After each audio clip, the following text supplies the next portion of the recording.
Today we're going to be looking at the players we're thinking about starting in our fantasy football lineups in tonight's game against the Patriots and the Jets. We're going to go to the must starts, sneaky starts, don't want to starts, any kind of start you can think of right here. But before we dig in, you need to click that subscribe button right now. We use these videos to help you set your lineups. We go hard on the waiver wire every day. We do deep dives, and on top of that, we always go on those player lists to help you get those advanced analytics. Click that button. Stop missing out. But we got 38.5 over under right now. A pretty deep spread of 6. Jets versus Patriots. So I'm expecting this to be a low scoring game. I'm expecting this to be a slow game. I'm expecting the Patriots to really be tough against the run on defense. I'm expecting this game to not have a lot of plays ran unless something breaks. And over the last 3 games, their last 3 matchups, they did not hit the over. They hit the under. That's something to look at. Both teams, not amazing through the air. Under 30 pass attempts per game by both teams. And also, passing yards, not great. Passing yards, not great. Quarterback was rough with the Jets, if you remember that, especially with the Patriots as well.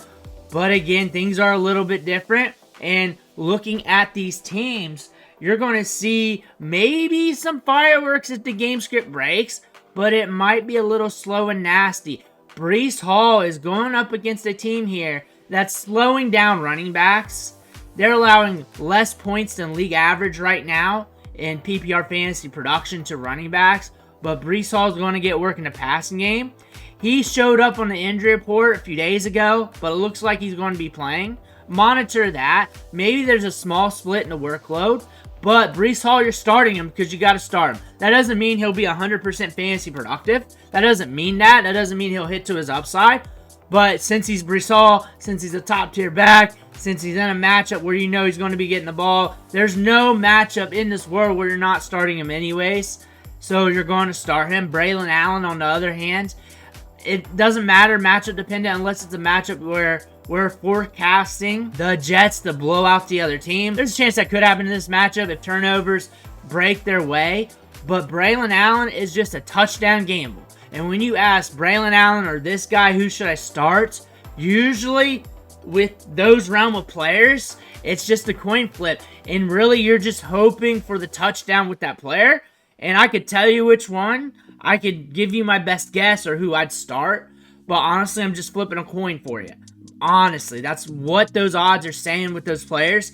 He's a touchdown gamble right now until we start getting more workload. He is averaging around 6 routes per game. Seattle threw on the Patriots last week. Maybe the Jets are going to throw on the Patriots a little bit more since they locked down the run so good. They allowed 38 rushing yards to Zach Charbonnet, 44 to Zach Moss, 11 to Chase Brown. They're slowing down these running backs.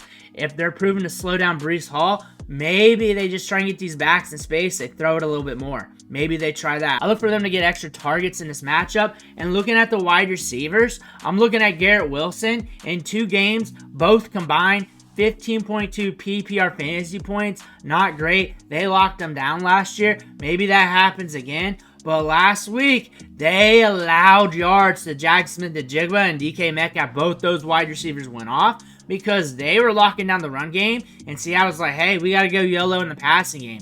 They're averaging 41.1 points per game to wide receivers in fantasy right now. So there is some upside to this. Maybe it's because the game script broke in Seattle. It's a very small sample. They also locked down the Bengals. They slowed down that passing game. So there's 1 to 2 stories here. But I look for the Jets to try to throw a little bit. Allen Lazard's a huge gamble. I'm not starting him unless I have to. And if you're thinking about starting him, it's like a coin flip situation. Again, you're just hoping he racks up some targets and brings them in. You're just hoping for that. And maybe he does, considering he's second in line in targets. But Garrett Wilson, you're starting him mostly unless you're really stacked at wide receiver. He's going to get target share. He's going to get opportunities. It's just, can he score those fantasy points? But you're going to be happy that you're getting a wide receiver here with a 29% target share. That's getting a 9.2 average depth of target on top of that. And is getting almost 10 targets a game. We're getting some upside with the workload here with Garrett Wilson. We got to see if this passing game breaks. And we need it to break on the Patriots so we can break the other way. And then we're looking at Tyler Conklin here. 4 targets in 2 games. I'm really not looking at the Jets tight end here. I don't think many people are looking to start him anyways. Not many people are starting him in your traditional leagues. If you're in a deeper league, then you got to do what you got to do. Honestly, if you did, and he caught 2 balls for 16 yards, he's only a few points away from the tight end 12 on the week. Honestly, I guarantee that's what's going to happen, because that would be about 3 fantasy points. Usually, the tight end 12 scores like 9 to 10 points. That's only like 7 points away. So if you really had to do so and you're in a bind, it ain't going to hurt you that much. Now we're looking at Aaron Rodgers. This isn't an optimal time to start him. This game usually hits the under, so the passing attempts might be a little bit lower. The volume might be a little bit lower, unless they decide to throw the ball because they're shutting down the run. If they can run on the Patriots, maybe they blow up in the short passing game with the running backs. We're hoping that happens. If they can run on the Patriots, then Aaron Rodgers may not have that many pass attempts. Also, he's a slow volume quarterback, so he may not have a lot of pass attempts anyways. I look for this to be a nasty game. I'm not interested in starting him. I could see a theory where he could blow up in this game, but it's not very likely. It should be a low-scoring game. It's projected to be that way. Vegas is saying that. The numbers are saying that historically, and you're looking at what these defenses are doing, and I think the quarterbacks are going to be locked down unless he has a breakout like Geno Smith did last week, where he has to throw the football and these wide receivers are cooking. Going over to the Patriots side, and we're running the football, and they want to run the football. They don't care if you got a lockdown defense. The Jets are averaging more than average to running backs, 24.3 points per game. Jordan Mason went off on them. Tony Pollard scored 15 on them PPR-wise. Rhamondre Stevenson's going to get the workload. Antonio Gibson's more of a start and play situation, so he's more of a coin flip in your matchups. If you're looking to start him, it's more than likely you're just hurting at running back. But Rhamondre Stevenson's always going to be a start. He's always going to be getting the touches. He's going to be getting the workload. He's getting used in the passing game.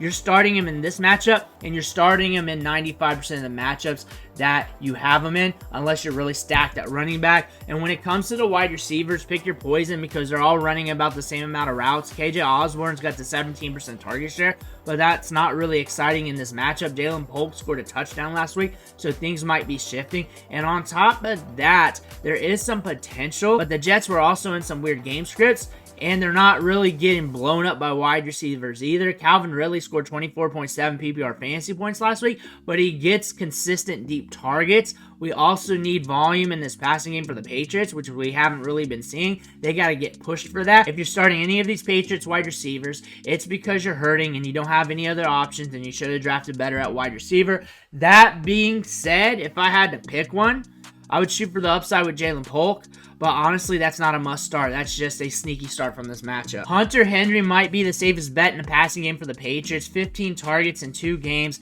10 catches, 127 yards. He's going to get volume.